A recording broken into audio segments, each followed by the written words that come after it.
আসসালামু আলাইকুম, আমি লিটন কবির শখের খামার এগ্রো প্রজেক্ট থেকে বলছি। আমি আজকে আপনাদের মাঝে দেখাবো বিসিআরডিবি ভ্যাকসিন কিভাবে দিতে হয়। বিসিআরডিবি ভ্যাকসিন মূলত ছোট বাচ্চাদেরকে দিতে হয়। এটি একটি সরকারি ভ্যাকসিন। এটি সরকারি যে কোনো প্রাণী সম্পদ অফিস থেকে পাবেন। ভ্যাকসিনটি যে কোনো মুরগির 5 দিন থেকে 7 দিন বয়সে প্রথমবার দিতে হয় এবং ঠিক 18 থেকে 21 দিন বয়সে দ্বিতীয়বার বুস্টার ডোজ হিসেবে দিতে হয়। রানীক্ষেতের এই ভ্যাকসিনটি গুলানোর নিয়ম হচ্ছে, যদি নর্মাল পানি নেই সেক্ষেত্রে ফুটিয়ে নেব, ফুটানোর পরে ঠান্ডা করে নেব, অথবা বাজারে ডিস্টিং ওয়াটার পাওয়া যায়, এটাও আমরা ব্যবহার করতে পারি। তো আসুন আমরা দেখি কিভাবে মিশ্রণটি তৈরি করব। আমার হাতে যে পানিটি দেখতে পাচ্ছেন এটি সরকারি নয়, এটি কিনতে পাওয়া যায়। আপনি চাইলে এরকম পানি কিনে নিয়ে আসতে পারেন। তো ওই পানি থেকে আমি প্রথমে 5 ml পানি বের করে নিচ্ছি। তো ভাওলটার ভিতরে 1 ml বা 2 ml পানি আমি প্রথমে দিয়ে দিব। দিয়ে দেওয়ার নিয়মটা হচ্ছে, আপনি যদি এটা ভিতরে ধরেন আপনার কোনো কিছুই করতে হবে না, অটোমেটিক্যালি এটা পানিটা নিয়ে নেবে ভিতরে। এখন এটাকে হালকা একটু নাড়বো যাতে ভালোভাবে মিশে যায়, এবং মেশার পরে পুরো পানিটা সিরিঞ্জের মধ্যে নিয়ে আসবো।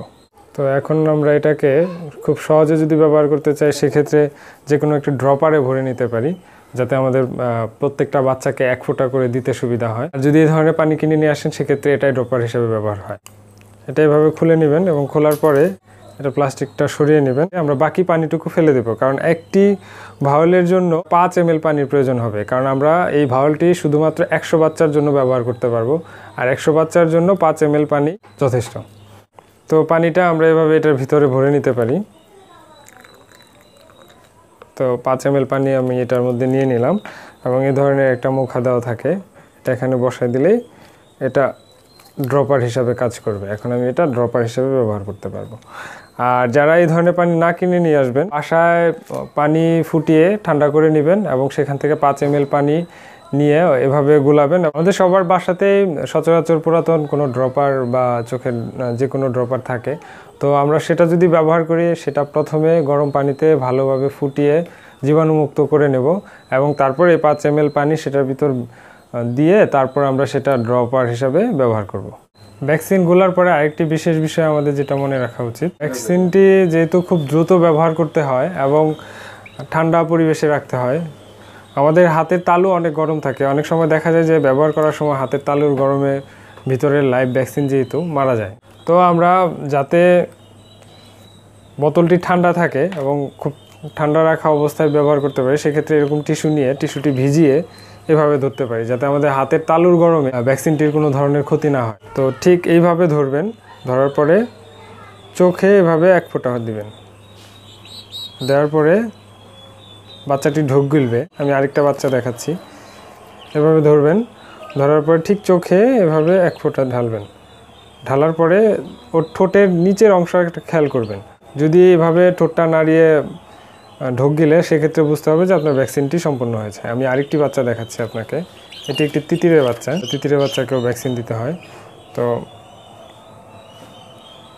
চোখে দেওয়ার পরে ঠিক এই যে ঢোক গিলার অবস্থাটা দেখলেন। আমরা এতক্ষণ দেখলাম যে বাচ্চাকে প্রথম রানীক্ষেতে ভ্যাকসিনটা দিতে হয় 5 থেকে 7 দিন বয়সে, এবং সেই ভ্যাকসিনটা কিভাবে দিতে হয়। তো আমি যে ভ্যাকসিনটা গুলানো দেখালাম বা প্রয়োগ দেখালাম, এটা একটি সরকারি ভ্যাকসিন। আর এছাড়া আপনারা যদি কেউ বেসরকারি ভ্যাকসিন নেন, সেক্ষেত্রে বেসরকারি ভেটেরিনারি যে কোনো ডিসপেন্সারিতে গেলে পাবেন, এবং বাজারে বিভিন্ন দামের বিভিন্ন মানের ভ্যাকসিন পাওয়া যায়। তো নর্মালি রানীক্ষেতে ভ্যাকসিনগুলো 200 থেকে 300 টাকার মধ্যে পাওয়া যায়, এবং কিছু কিছু ভ্যাকসিন আছে যেটা 1000-এর ভাওলে পাওয়া যায়, সেটা দামটা একটু ভ্যারি করে, 350 থেকে 550 পর্যন্ত হয়ে থাকে। বেসরকারি ভ্যাকসিনের মধ্যে বেশ কিছু উল্লেখযোগ্য ভালো ভ্যাকসিন পাওয়া যায়, যেমন NIV নামে একটি ভ্যাকসিন পাওয়া যায়। এটা রানীক্ষেত প্লাস ব্রঙ্কাইটিসের কাজ উভয় একই সাথে করে। এবং আরেকটি খুব ভালো মানের ভ্যাকসিন আছে, সেটা হচ্ছে ল্যাসোটা। এবং এছাড়াও বাইরের বেশ কিছু ভ্যাকসিন পাওয়া যায় যেগুলো খুব ভালো কাজ করে। আপনারা বেসরকারি ভেটেরিনারি ডিসপেন্সারিতে গেলে এই বিষয়ে জানতে পারবেন, এবং প্রয়োজনে আপনার নিকটস্থ কোনো ভেটেরিনারি সার্জনের সাথে যোগাযোগ করে ভালো ভ্যাকসিন যেটা হবে সেটা আপনারা সংগ্রহ করতে পারেন। এছাড়াও পোলট্রির আরও বেশ কিছু ভ্যাকসিন আছে যেগুলো আমরা সচরাচর প্রয়োগ করে থাকি। এই বিষয়ে ভ্যাকসিন শিডিউল আমাদের চ্যানেলে দেওয়া আছে, এবং সেটা কিভাবে দিতে হয় একদম ডিটেলস দেওয়া আছে। ভিডিওটি দেখলে আপনারা পরিপূর্ণভাবে জানতে পারবেন যে কতদিন বয়সে কোন কোন ভ্যাকসিন দিতে হয়। আর এছাড়া ফাউল কলেরা, ফাউল পক্স ইত্যাদি আরও অনেক ভ্যাকসিনের ভিডিও দেওয়া আছে, আশা করি আপনারা সেই ভিডিওগুলো দেখে নেবেন। তো আজ এ পর্যন্তই। খামার সম্বন্ধে অন্যান্য তথ্য যদি জানার থাকে বা কোনো বিষয়ে যদি আপনাদের প্রশ্ন থেকে থাকে কমেন্টের মাধ্যমে আমাদের জানাবেন। আমরা পরবর্তী ভিডিওতে সেই কমেন্টের উত্তরগুলো দেওয়ার চেষ্টা করব এবং আপনাদের কিউরিওসিটি দূর করার চেষ্টা করব। আল্লাহ হাফেজ।